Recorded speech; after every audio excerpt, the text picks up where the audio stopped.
Morning बच्चों, good morning. आज हम ऑर्गेनिक का रिवीजन करते हैं। अभी तक हम लोगों ने फिजिकल केमिस्ट्री ख़त्म कर लिया था। अब आज से ऑर्गेनिक केमिस्ट्री का सीरीज शुरू कर रहे हैं। ध्यान से देखो, सबसे पहले हेलो एल्केन और हेलो एरीन्स। ठीक है, हेलो एल्केन जिसमें RCl आएगा बेटा, RCl RBr वाला, RX वाला जो कंपाउंड होगा, और उसी में बेंजीन के ऊपर हेलोजन लग जाएगा तो उसको हेलो एरीन्स कहोगे। आ रहा है समझ में? और अल्काइल ग्रुप पर क्या लग जाए? हेलोजन लग जाए, फ्लोरीन क्लोरीन ब्रोमीन, तो उसको क्या कहोगे? Hello alkenes. Hello alkene, hello alkenes. यहां देख, बनाओगे कैसे? एल्कोहल से। एल्कोहल में HCl डाल, PCl5 डाल, PCl3 डाल या SOCl2 डाल, कुछ भी डाल बेटा, RCl बनेगा। ये OH हटेगा, जैसे यहाँ HCl लिए तो यहाँ Cl लग जाएगा, PCl5 लिए तब भी यहाँ Cl लग जाएगा, PCl3 लिए तब भी Cl लग जाएगा, SOCl2 लिए तब भी Cl लग जाएगा। यदि इन चारों में बेस्ट पूछा जाए तो SOCl2। क्यों? क्योंकि बाकी प्रोडक्ट क्या है? गैस है। आ रहा है समझ में? जैसे ROH लिए HCl डाले तो क्या बना? RCl प्लस बाहर क्या चला जाएगा? बाहर क्या चला जाएगा? H2O। बाहर का चिंता नहीं करना है, मेन प्रोडक्ट याद रखना है। ROH में PCl5 लिए तो RCl plus POCl3, phosphorus oxychloride plus HCl। उसी तरह PCl3 लिए तो RCl प्लस H3PO4। उसी तरह SOCl2 लिए तो RCl plus SO2 plus HCl। सब गैस है तो बेस्ट प्रोडक्ट यही माना जाएगा। एल्केन से भी बना सकते हैं, मगर इसका ड्रॉबैक है, ये सैचुरेटेड कंपाउंड है और सैचुरेटेड में सब्स्टिट्यूशन कराना बड़ा मुश्किल होता है और डिफरेंट प्रोडक्ट बनने लगेंगे, इसीलिए ये बहुत लिमिटेड इस्तेमाल होगा। एल्केन से भी पॉसिबल है, क्लोरीन डाल दीजिए या ब्रोमीन डाल दीजिए, क्या बन जाएगा? C2H5Cl या C2H5Br। उसी तरह सबसे important halogen exchange reaction, RCl या RBr बना लीजिए और उसमें NaI डाल दीजिए। यदि NaI डाले हैं, ध्यान रखिएगा, NaI डाले हैं तो इसको फेनक्लिस्टन और AgBr डाले हैं तो इसको स्वाट। क्या बनेगा? AgF डाले हैं, AgF डाले हैं तो क्या बनेगा? RF। और NaI डाले हैं तो क्या बन जाएगा? RI, अल्काइल आयोडाइड और अल्काइल फ्लोराइड। तो अल्काइल फ्लोराइड बनाने का स्वाट रिएक्शन बहुत अच्छा तरीका है, हैलोजन एक्सचेंज। दूसरा, एल्केन से भी बना सकते हैं। कैसे? ध्यान से सुनिए, सब्स्टिट्यूशन रिएक्शन। यहां पर क्या करवाइएगा? Addition reaction. कौन सा रिएक्शन? एडिशन। यहां पर एडिशन, और यहां क्या हुआ था बेटा? Substitution. Halogen exchange substitution reaction है, क्योंकि क्लोरीन हट रहा है, ब्रोमीन हट रहा है, आयोडीन आ रहा है इसके बदले में। यहां देखिए एडिशन रिएक्शन कैसे करवाइएगा। यदि अनसिमेट्रिकल एल्कीन है, अनसिमेट्रिकल एल्कीन, और उस पर HCl या HBr डाल दिए तो एक रूल फॉलो हो जाएगा, मार्कोनिकॉफ। क्या बोलते हैं बेटा? Markovnikov rule. कौन सा रूल? मार्कोनिकॉफ। ये क्या बोलता है कि अनसिमेट्रिकल एल्कीन में जो HCl जब ऐड करोगे तो जो निगेटिव पार्ट होगा उस कार्बन पर ऐड होगा, उस डबली बॉन्डेड कार्बन पर ऐड होगा जहां हाइड्रोजन की संख्या कम होगी। तो क्लोरीन को उठा के यहां ऐड कर देंगे और हाइड्रोजन को उठा के यहां ऐड कर देंगे, ये प्रोडक्ट बन गया। मगर याद रखना, HCl और HBr के साथ, मगर यहीं पर यदि सिर्फ और सिर्फ HBr ले लें और उसके बगल में क्या ले लिया जाए? पेरोक्साइड। HBr, याद रखना, सिर्फ और सिर्फ HBr और पेरोक्साइड ले लें तो 1 डिग्री एमीन बनता है, मतलब उल्टा एडिशन होता है। इसलिए इसको कहते हैं एंटी मार्कोनिकॉफ, या इसी को पेरोक्साइड इफेक्ट भी कहते हैं, पेरोक्साइड इफेक्ट भी कहते हैं, या इसी को खड़ास इफेक्ट भी कहते हैं। क्या कहते हैं? खड़ास इफेक्ट। ठीक है, खड़ास इफेक्ट। ठीक है, ये तीनों नाम से इसको नवाजा जाता है। यहां देखो, यहां बना 2 डिग्री अल्काइल हैलाइड और यहां बनेगा 1 डिग्री अल्काइल हैलाइड। यहां उल्टा होता है। यहां क्या बोलेंगे? HBr इन प्रेजेंस ऑफ किसके? पेरोक्साइड। जो निगेटिव पार्ट होगा, add to that doubly bonded carbon which have more number of hydrogen, मतलब इसको उठा के यहां ऐड करेंगे और इसको उठा के यहां ऐड करेंगे। तो negative part add to that doubly bonded carbon which have more number of hydrogen and hydrogen is added to that doubly bonded carbon which have less number of hydrogen, जबकि यहां उल्टा है। आ गया समझ में? दूसरा, आप यहां तक तो हमने क्या बनाया? अल्काइल हैलाइड, मतलब हेलो एल्केन बनाया, अल्काइल हैलाइड बनाया। अब हम सीखते हैं हेलो एल्केन बनाना, मतलब बेंजीन के ऊपर ब्रोमीन क्लोरीन ये सब लगाएंगे। कैसे लगाएंगे? ये बेंजीन है बेटा, ब्रोमीन आयरन के प्रेजेंस में ले लो या क्लोरीन आयरन के प्रेजेंस में ले लो, क्या होगा सब्स्टिट्यूशन। यहां पर एक एक हाइड्रोजन है ना, तो एक हाइड्रोजन हट जाएगा और इसके जगह में एक ब्रोमीन, तो कहोगे बाहर क्या जाएगा सर, HBr एक बाहर चला जाएगा, यहाँ HCl बाहर चला जाएगा, आ रहा है। मगर ये दोनों मेथड फिर से बहुत कम बनेंगे क्योंकि सब्स्टिट्यूशन कराना बहुत मुश्किल है, क्योंकि ये डबली बॉन्डेड कार्बन से हाइड्रोजन लगा हुआ है। तो कहोगे सबसे बढ़िया मेथड, मेरे अंदाज से ये मेथड सबसे बढ़िया। क्या, एनिलीन ले लो, एनिलीन से, कहाँ से, एनिलीन से। पहले एनिलीन को बेंजीन डाइजोनियम क्लोराइड में बदल दो। कैसे बदलोगे, NaNO2 प्लस HCl के प्रेजेंस में ले लो। NaNO2 प्लस HCl के प्रेजेंस में ले लोगे तो क्या बन जाएगा, benzene diazonium chloride, benzene diazonium chloride, benzene diazonium chloride. ये है benzene diazonium, benzene diazonium chloride, ठीक है, बेंजीन डाइजोनियम क्लोराइड। और इस पर copper chloride in presence of CuCl, copper bromide in presence of CuBr या Ki ले लो। यदि ये तीनों में से कोई लेते हो तो देखो, copper chloride in presence of HCl, ये बहुत अच्छा लिविंग ग्रुप है, तुरंत हट जाएगा। कॉपर क्लोराइड लिए हो तो Cl आ जाएगा, कॉपर ब्रोमाइड लिए हो तो Br आ जाएगा, कॉपर आयोडाइड, पोटेशियम आयोडाइड लिए हो तो आयोडीन, और सब में नाइट्रोजन गैस निकलेगा। और ये सेंडमेयर रिएक्शन के नाम से जाना जाता है, बहुत अच्छा रिएक्शन है। फिर से सुनो, एनिलीन को NaNO2 से रिएक्शन कराया HCl के प्रेजेंस में, benzene diazonium chloride, benzene diazonium chloride, benzene diazonium chloride, और ये बहुत अच्छा लिविंग ग्रुप है, तुरंत हट जाएगा। CuCl in presence of HCl, CuHBr in presence of HBr, Br, Ki, I। अब देखो CuCl थोड़ा महंगा है तो हम क्या ले लिए, कॉपर ही डाल दिए, copper in presence of HCl, copper in presence of HBr, तो देखो क्या आ जाएगा, Cl, क्या आ जाएगा, Br। और इस रिएक्शन को कहते हैं बेटा गेटरमान। मतलब कॉपर क्लोराइड की जगह हम कॉपर भी ले सकते हैं, कॉपर ब्रोमाइड की जगह कॉपर भी ले लें, तो इसको गेटरमान रिएक्शन के नाम से जानते हैं, ठीक है। अब देखो, यदि हम बेंजीन के ऊपर CH3 लगा है तो इसको कहते हैं एनिल, इसको क्या कहते हैं बेटा, इसको क्या कहते हैं, टॉल्वीन।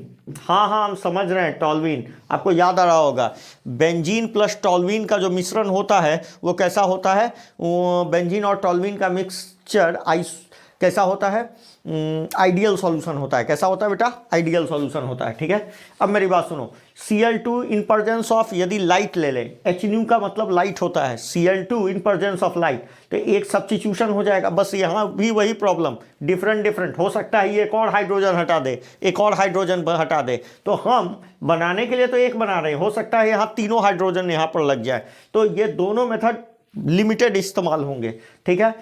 सबसे बढ़िया यही दो मेथड है, ये जो मेथड बताया गया। Chlorine in presence of dark, dark लोगे तो ऑर्थोपारा सब्स्टिट्यूशन होगा। कहाँ सब्स्टिट्यूशन होगा, ऑर्थोपारा। अच्छा ये देखो तो ये क्या है, पहचान रहे हो, CH2 double bond CH2 CH3, तो ये देखो इसको एलाइलिक कार्बन बोलते हैं। ये जो कार्बन है इसको एलाइलिक कार्बन बोलते हैं। डबल बॉन्ड के बगल वाला कार्बन एलाइलिक कार्बन कहलाता है। यदि SOCl2 या NBS लिए तो इसी पर सब्स्टिट्यूशन होगा, इस पर सब्स्टिट्यूशन नहीं होगा क्योंकि ये डबली बॉन्डेड है, ठीक है। सब्स्टिट्यूशन sp3 वाले पर होगा, ठीक है। सब्स्टिट्यूट करा दो, एक क्लोरीन जोड़ दो और यहाँ एक ब्रोमीन। NBS का मतलब होता है N ब्रोमोसक्सीनामाइड। क्या होता है, N ब्रोमोसक्सीनामाइड। जरा देखो, ये जितने भी अल्काइल हेलाइड या एराइल हेलाइड होते हैं ये पोलर होते हैं, मगर पानी में नहीं घुलेंगे, इनसॉल्युबल इन वाटर। क्यों भाई, क्योंकि ये वाटर के साथ हाइड्रोजन बॉन्ड नहीं बनाएंगे।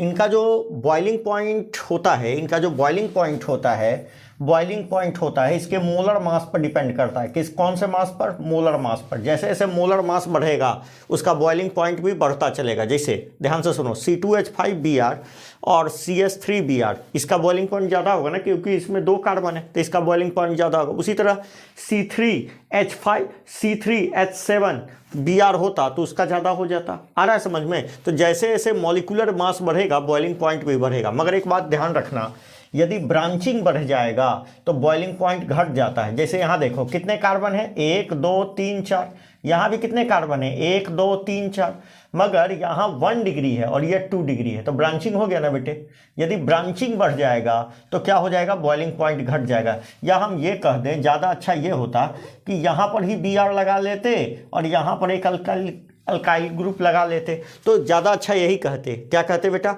देखो ये 1 डिग्री है, ये भी 1 डिग्री है, ये भी 1 डिग्री है, फ़र्क क्या है, इसमें ब्रांचिंग है, इसमें ब्रांचिंग नहीं है, तो इसका बॉइलिंग पॉइंट ज़्यादा होगा और इसका बॉइलिंग पॉइंट कम होगा। अब देखो इसके कुछ केमिकल रिएक्शन, क्या देखना है अब, केमिकल रिएक्शन। ध्यान से देखो, अल्काइल हेलाइड या ब्रोमाइड ले लो, कोई भी अल्काइल हेलाइड ले लो, यदि एक्वस NaOH से रिएक्शन कराया या AgOH से रिएक्शन कराया तो ये दोनों हट जाएगा और क्या आ जाएगा, OH। मगर ध्यान रखना, मतलब सब्स्टिट्यूशन हुआ, क्या हुआ, सब्स्टिट्यूशन हुआ ना, सब्स्टिट्यूशन। मगर यदि अल्कोहलिक NaOH या KOH ले लिया तो इलिमिनेशन हो जाएगा और एल्कीन का फॉर्मेशन, क्या का फॉर्मेशन होगा, एल्कीन का। जैसे CH3CH2Br हमने जान के ऐसा लिया है, क्यों, क्योंकि एक चीज़ समझाना है, अल्कोहलिक KOH लिए, तो ध्यान से समझो, हम यहाँ सब्स्टिट्यूशन कराएंगे। अब सब्स्टिट्यूशन में क्या होगा, सब्स्टिट्यूशन में होगा 2 सिग्मा बॉन्ड टूटेंगे और 1 सिग्मा बॉन्ड का फॉर्मेशन होगा, 2 सिग्मा बॉन्ड टूटेंगे और 1 पाई बॉन्ड का फॉर्मेशन होगा, 2 सिग्मा बॉन्ड टूटेंगे और 1 पाई बॉन्ड का फॉर्मेशन होगा। तो या तो ये वाला टूटे चाहे ये वाला 2 सिग्मा बॉन्ड टूटे, यही ना 2 पॉसिबिलिटी है। एक से तो ब्रोमीन जाएगा ही जाएगा, बगल वाला से हाइड्रोजन, और चाहे इधर वाला से हाइड्रोजन। मान लो इधर वाला से हाइड्रोजन गया तो यहाँ पर डबल बॉन्ड आएगा, यदि यह वाला हाइड्रोजन जाएगा तो एक Br जाएगा और एक H जाएगा, यहाँ पर डबल बॉन्ड आएगा। तो ध्यान से सुनो, या तो यहाँ पर डबल बॉन्ड आया, पहला वाला केस ये वाला निकाला, ठीक है, पहला वाला इलिमिनेट किया, यहाँ दूसरा वाला इलिमिनेट किया, ये सेकंड वाला केस इलिमिनेट किया, तो यहाँ पर डबल बॉन्ड आया। अब ध्यान से सुनो, यहाँ एक रूल फॉलो हो जाता है बेटा, सेटजेफ रूल। जब भी अनसिमेट्रिकल एल्कीन का फॉर्मेशन होगा, ठीक है, अनसिमेट्रिकल एल्कीन, तो जो ज़्यादा सब्स्टिट्यूटेड होगा वही मेजर प्रोडक्ट होगा। देखो ये एल्कीन ज़्यादा सब्स्टिट्यूटेड है, इधर से भी सब्स्टिट्यूटेड है और इधर से भी सब्स्टिट्यूटेड है। अभी हम अल्फा हाइड्रोजन के टर्म में नहीं बता सकते हैं, इसलिए ऐसे समझा रहे हैं। ये दोनों साइडों से क्या है, सब्स्टिट्यूटेड है, जबकि ये मात्र कितने साइड से सब्स्टिट्यूटेड है, एक साइड से, इसलिए ये माइनर हो गया और ये मेजर हो गया। तो during elimination major substituted alkene is major product. During elimination major substituted alkene is major product.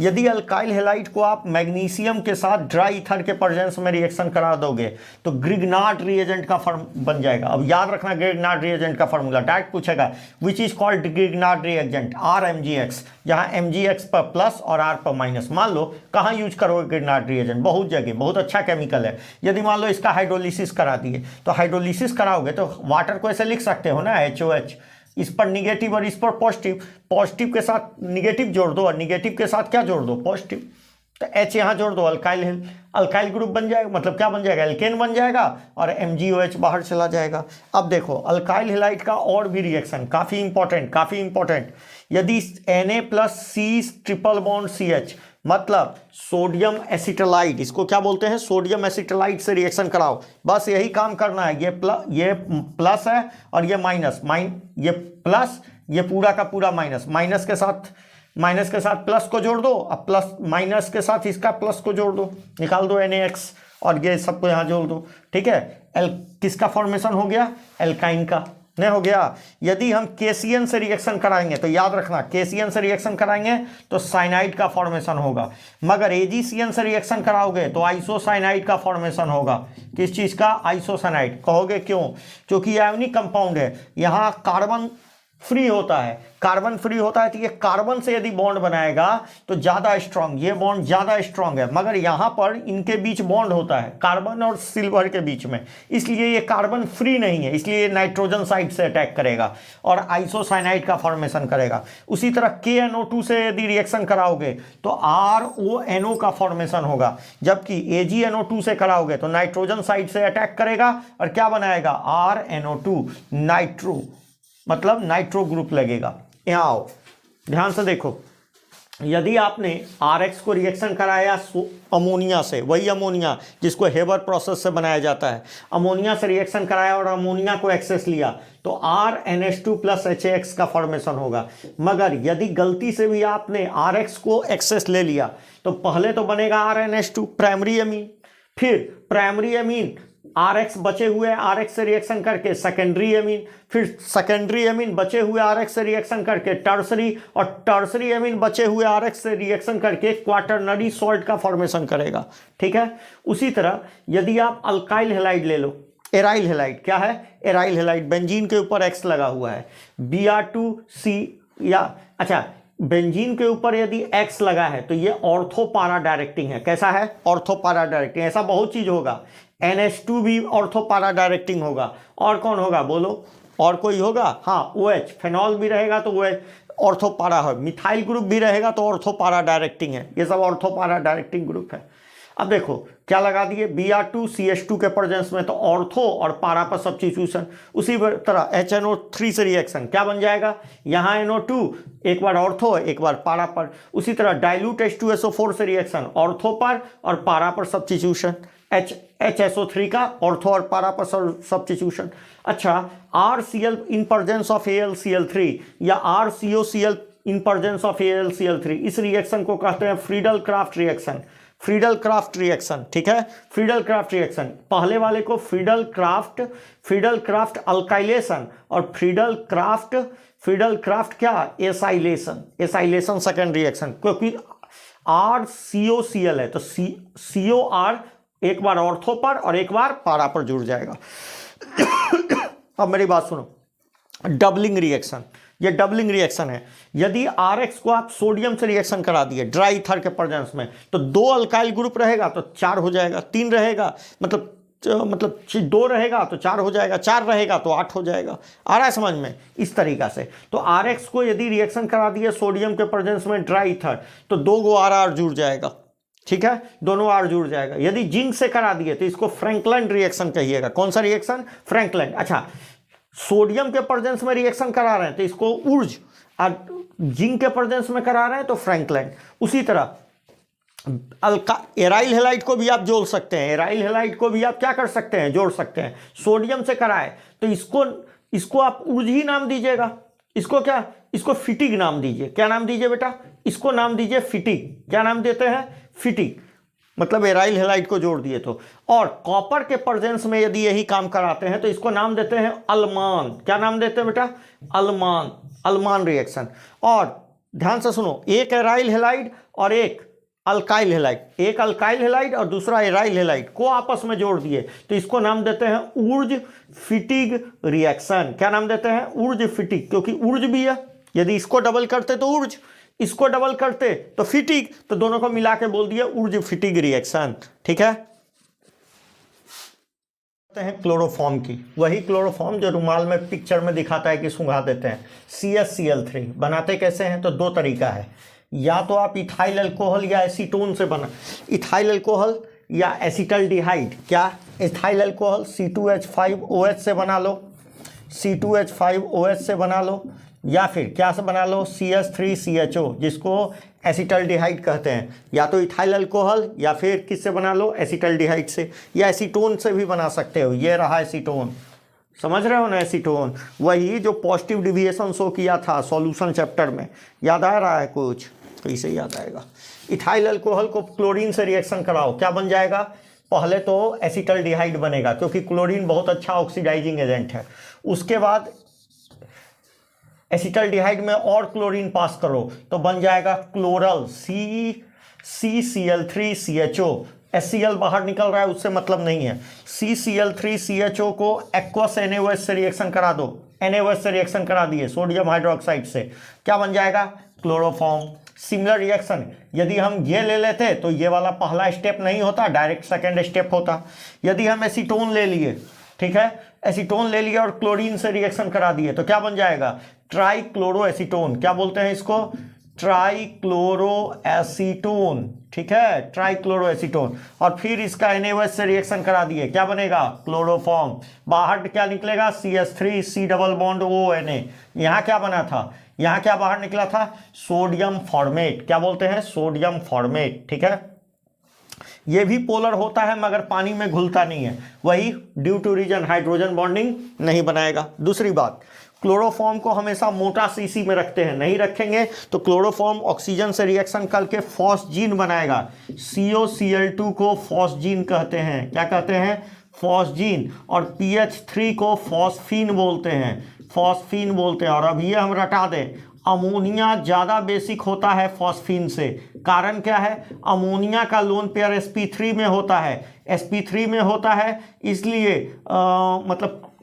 इसलिए क्या होता है? Less attracted towards nucleus, less attracted होगा, लेस अट्रैक्टेड टुवार्ड्स न्यूक्लियस, इसलिए मोर डोनेटिंग पावर होगा। जबकि इसका होगा s ऑर्बिटल में, s ऑर्बिटल में, तो अट्रैक्टेड टुवार्ड्स न्यूक्लियस होगा, अट्रैक्टेड टुवार्ड्स न्यूक्लियस होगा, इसलिए लेस डोनेटिंग टेंडेंसी होगा, लेस डोनेटिंग टेंडेंसी होगा, डोनेटिंग टेंडेंसी होगा। ठीक है, आओ इधर। तो यहां से हम कहाँ इनऑर्गेनिक में पहुंच गए? तो क्लोरोफॉर्म को हमेशा मोटा सीसी में रखते हैं, नहीं तो ये फॉस्जीन बना लेगा, COCl2, समझ गए? अच्छा, क्लोरोफॉर्म को HNO3 से रिएक्शन कराते हैं तो CCl3NO2 बनाता है, और इसको टीयर गैस कहते हैं। कौन सा गैस? टीयर गैस, वही जो वज्रवाहन छोड़ता है। ठीक है, याद रखना, क्लोरोफॉर्म को यदि सिल्वर पाउडर से रिएक्शन कराओगे तो ये सारे क्लोरीन को निकल जाएगा। तुम सोचो कै गो बॉन्ड तोड़ा? 3 गो इधर, तो ट्रिपल बॉन्ड इन दोनों के बीच में बन जाएगा, और इसको कहते हैं एसिटाइलिन। यही फल पकाने में काम होता है बेटा, एसिटाइलिन। ठीक है, C2H2, ठीक है, ठीक है, C2H2 इंपॉर्टेंट है, याद रखना। दो जगह डस्ट का इस्तेमाल होता है। एक बेंजीन के केस में, बेंजीन में डस्ट डाल, फेनॉल में यदि डस्ट डाल दें तो बेंजीन का फॉर्मेशन हो जाता है। फेनॉल में यदि जिंक का डस्ट डाल दें, किसका डस्ट? जिंक का डस्ट डाल दें तो बेंजीन का फॉर्मेशन होता है, रट लें। और क्लोरोफॉर्म में यदि सिल्वर का डस्ट डाल दें तो क्या बन जाता है? एसिटाइलिन। और एक बात और, ये एसिटाइलिन को यदि कॉपर पर पास कर दीजिए, याद रखिएगा, एसिटाइलिन को कॉपर पर पास कर दीजिए। एसिटाइलिन को किस पर पास कर दीजिए? कॉपर, रेड हॉट कॉपर पर। तो याद रखिएगा 300 डिग्री के आसपास, 300 डिग्री सेल्सियस के, तो बेंजीन बन जाता है। क्या बन जाता है? बेंजीन। याद रखिएगा एसिटाइलिन को यदि हॉट कॉपर पर पास किया तो। अब देखिए, 2 इंपॉर्टेंट रिएक्शन हम यहां बता रहे हैं। पहला रिएक्शन का नाम है carbyl amine reaction, carbyl amine reaction. यदि आप एनिलीन क्या बोलते हैं इसको? एमीन को, प्राइमरी एमीन, 1 डिग्री एमीन को chloroform in presence of KOH से रिएक्शन कराइएगा तो आइसोसाइनाइड का फॉर्मेशन होता है। किसका फॉर्मेशन होता है? आइसोसाइनाइड। रट लीजिए, किसका फॉर्मेशन होता है? आइसोसाइनाइड का फॉर्मेशन होता है। और ये सिर्फ और सिर्फ प्राइमरी एमीन शो करता है, only shown by 1 degree amine. एक ही डिग्री एमीन शो करेगा, 2 डिग्री वाला एमीन शो नहीं करता। याद रखिएगा, 2 डिग्री वाला एमीन शो नहीं करेगा, सिर्फ 1 डिग्री एमीन। दूसरा रिएक्शन, फेनॉल को यदि आप CCl3 in presence of NaOH reaction कराइए, इसको रेमर-टाइमन रिएक्शन कहते हैं, रेमर-टाइमन रिएक्शन। पहचान लीजिए रिएक्शन को, फेनॉल को CCl3 NaOH के प्रेजेंस में। तो क्लोरोफॉर्म का 2 ही रिएक्शन इंपॉर्टेंट है, 2-3। एक तो ये वाला, दूसरा कार्बाइल एमीन रिएक्शन। ये सिर्फ प्राइमरी एमीन रिएक्शन शो करेगा, और ये प्राइमरी एमीन का टेस्ट भी है बेटे।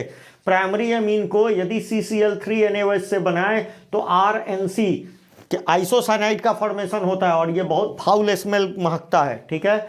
दूसरा रेमर-टाइमन रिएक्शन, यदि फेनॉल को CHCl3 chloroform in presence of NaOH reaction कराएं तो बनता है क्या? OH-CHO। इसको कहते हैं सैलिसल्डिहाइड। क्या कहते हैं? सैलिसल्डिहाइड। क्या कहते हैं बेटा? सैलिसल्डिहाइड का फॉर्मेशन होता है। तो phenol in presence of CHCl3 NaOH के प्रेजेंस में सैलिसल्डिहाइड बनाता है, इसको रेमर-टाइमन रिएक्शन कहते हैं। उसी तरह एक और रिएक्शन है जो क्लोरोफॉर्म का तो नहीं है मगर इंपॉर्टेंट है, CO2 in presence of NaOH पास कर दीजिए, किस पर? फेनॉल पर, तो बन जाता है सैलिसाइलिक एसिड, सैलिसाइलिक एसिड। और इसको कोल्बे रिएक्शन कहते हैं, कोल्बे रिएक्शन। तो दोनों रिएक्शन हमने बता दिया, रेमर-टाइमन, कोल्बे और कार्बाइल एमीन रिएक्शन। ठीक है, चलिए।